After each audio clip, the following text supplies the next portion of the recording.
Dans cette capsule, nous allons voir une des techniques de calcul de nombres dérivés. Donc, je vais prendre comme exemple les fonctions de référence, fonction x carré, fonction inverse et fonction x cube.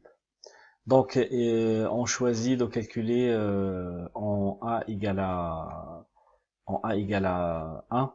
Donc, comme abscisse, on veut calculer notre nombre dérivé.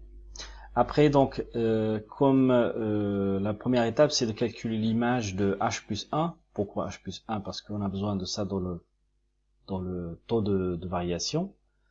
Donc, dans ce cas-là, on remplace x par h plus 1. Ça fait h plus 1 au carré.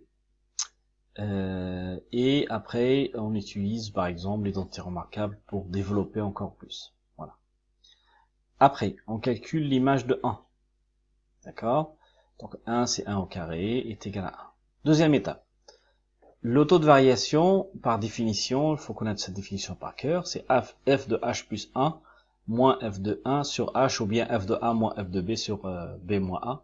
Mais ça, on a dit que c'était plus compliqué pour calculer. Je remplace ici f de h par sa valeur, h plus 1 par sa valeur. Je remplace f de 1 par sa valeur, je fais les calculs ici, donc plus 1 moins 1, tout va bien, ça s'en va, ça égale à 0, après je factorise par h, parce qu'on a dit que l'objectif c'est de simplifier et trouver le signe le plus simple possible. Donc après, si je simplifie par h, donc ça donne h plus 1.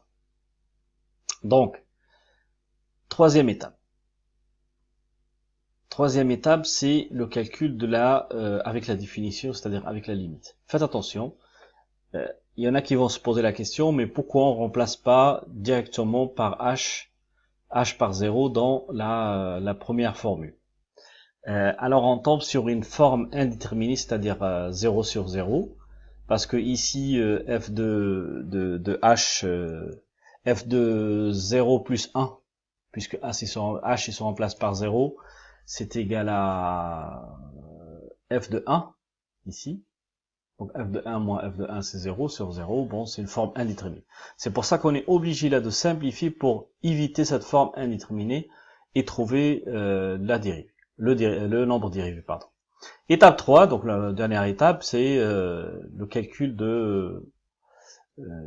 du taux et le nombre dérivé en utilisant la limite.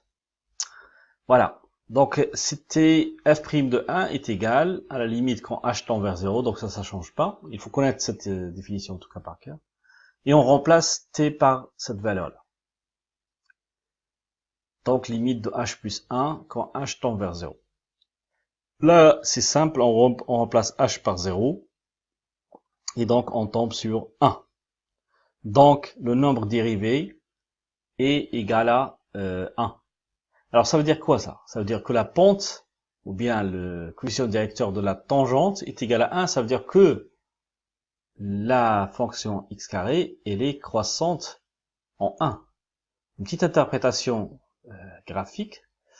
Si on regarde le graphique, donc voilà, là, la parabole, et donc en 1, on voit bien que la tangente, elle est croissante. Donc, c'est rassurant. Deuxième exemple, donc la même chose, en x3, en a égale à 1, on aurait pu choisir un autre nombre. Donc on calcule l'image de h plus 1, c'est h plus 1 au 3. Maintenant on développe h plus 1 à la puissance 3. De deux méthodes, soit on connaît la formule de l'identité remarquable, soit on développe d'abord h plus 1 au carré, fois h plus 1, et après on développe tout, ce qui donne ce qui suit. Donc là, c'est la formule. On peut trouver cette formule directement sans passer par le développement à la main qui prend du temps dans le cadre d'un examen ou un concours, etc. Donc on rappelle qu'on ne calcule pas directement parce que on tombe sur une forme indéterminée qui est 0 sur 0 et qui est interdite en maths. Donc on simplifie dans ce but-là. C'est pour ne pas tomber dans cette forme indéterminée. Alors, on remplace f de h plus 1 par sa valeur. Donc, on remplace f de 1 par sa valeur, qu'on a calculé déjà, Et on commence les simplifications. 1 moins 1, ça fait 0. On factorise par h. Après, on simplifie par h. Hein, on voit bien qu'ici, il y a h partout, donc c'est facile de factoriser par h. Après, on calcule le nombre dérivé avec la définition. Donc, on remplace h par 0. À chaque fois, ça va être toujours comme ça. Et donc, le nombre dérivé f' de 1 est égal à 3. On peut là aussi essayer de faire une interprétation graphique. Hein.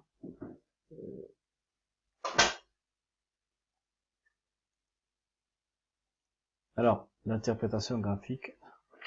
Voilà. Alors, le dernier exemple. Le dernier exemple, c'est f de x égale à 1 sur x. Mais là, je change en fait l'abscisse où on veut trouver le nombre dérivé. Je vais prendre 2 pour changer un petit peu le calcul. Donc, f de h plus 2, pardon, c'est 1 sur h plus 2 comme image. Et f de 2, c'est 1 demi. C'est la fonction inverse. Maintenant, on va calculer le taux. Le taux, on remplace 1 sur h2, 1 plus 2 et 1 sur 1 demi, comme on a fait avant, il n'y aura pas de... En bas, enfin dans le dénominateur, il y a toujours h. Là, il faut faire attention parce qu'il y a quelques techniques de calcul qu'il faut revoir. Donc a sur b moins c sur d. La méthode la plus efficace pour mettre ça sur le même dénominateur. Donc, on multiplie a fois d. Après, on multiplie b fois c. Le signe reste le même dans le numérateur. Et après, on divise par b sur d. Donc, cette méthode, elle a un inconvénient, c'est que elle donne des calculs un peu longs et pas simplifiés. Voilà. Donc, a fois d, on le pose, moins b sur c, sur b fois d. Donc, je croise, en fait. Je croise. Pardon, il y avait un petit problème technique. Donc, on va essayer d'appliquer la même chose ici. Puisqu'on a a sur b, moins c sur d. Donc, on commence le calcul. En appliquant la règle, donc ça va donner 2. Donc 2 c'est parce que 2 fois 1 ça fait 2. Et après h plus 2 fois 1 ça fait h plus 2. Et donc le moins reste le moins, comme ici, exactement. Dans le dénominateur, on fait h plus 2 fois 2. D'accord? Et dans le grand dénominateur, ben, il va rester h. Il n'y a rien qui change en fait. On continue le calcul. Il y a une autre règle à appliquer là. On a a sur b divisé par c sur d. Donc on multiplie par l'inverse de dénominateur. Donc ça c'est une règle qui était connue au collège, en collège. Donc c'est a fois a sur b fois d sur c. J'inverse le d sur c. Donc là, puisque ici on a voilà h, donc il faut mettre h sur 1 en fait pour faire les calculs. Avant tout, donc remarquez bien que j'ai fait quelques simplifications parce que si j'enlève les parenthèses, ici ça fait 2 moins h moins 2, d'accord? Donc ça fait moins h, divisé par h plus 2 fois 2, ça n'a pas changé. Mais en haut, j'ai fait les petits calculs en enlevant les parenthèses, pardon. Et donc h, je mets sur 1, donc je retombe sur la même formule ici, c'est-à-dire a sur b, c sur d. Et donc là, je vais multiplier par l'inverse. Et après, donc dans un premier temps, c'est ce que je vais faire, hein, mais après, je vais multiplier, une fois que j'ai multiplié par l'inverse, ça fait 1 sur h, donc j'applique une autre règle. Donc ici, on n'est pas obligé de mettre sur le même dénominateur. Hein. Donc là, il ne faut pas confondre cette règle avec cette règle-là. Quand on a un produit, on multiplie numérateur fois numérateur, dénominateur fois dénominateur, tout simplement. Et on continue le calcul ici. Donc là, après, je simplifie par h. D'accord? Qu'est-ce que ça va donner? Ben, ça va donner moins 1 en numérateur et h plus 2 fois 2 en dénominateur. Dernière étape.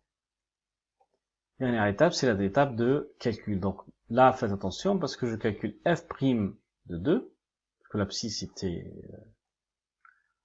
est égale à la limite du taux de variation quand h tend vers 0, c'est toujours la même chose. Et puisqu'on a fait le travail de simplification, donc on n'a qu'à remplacer t par sa valeur.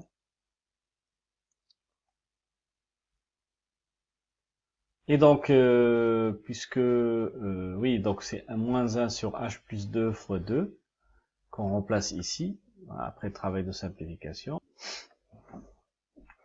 Donc on recommence, voilà. Donc on était là, donc moins 1 sur h plus 2. Et là, je remplace h par 0. 2 fois 2, ça fait 4. Donc ça fait moins 1 sur 4. Donc la dérivée en 2, c'est h moins 4. Petite interprétation graphique. Donc ça, c'est la courbe de 1 sur x, la fonction inverse. Donc on voit bien que en 2, la tangente, elle va être décroissante.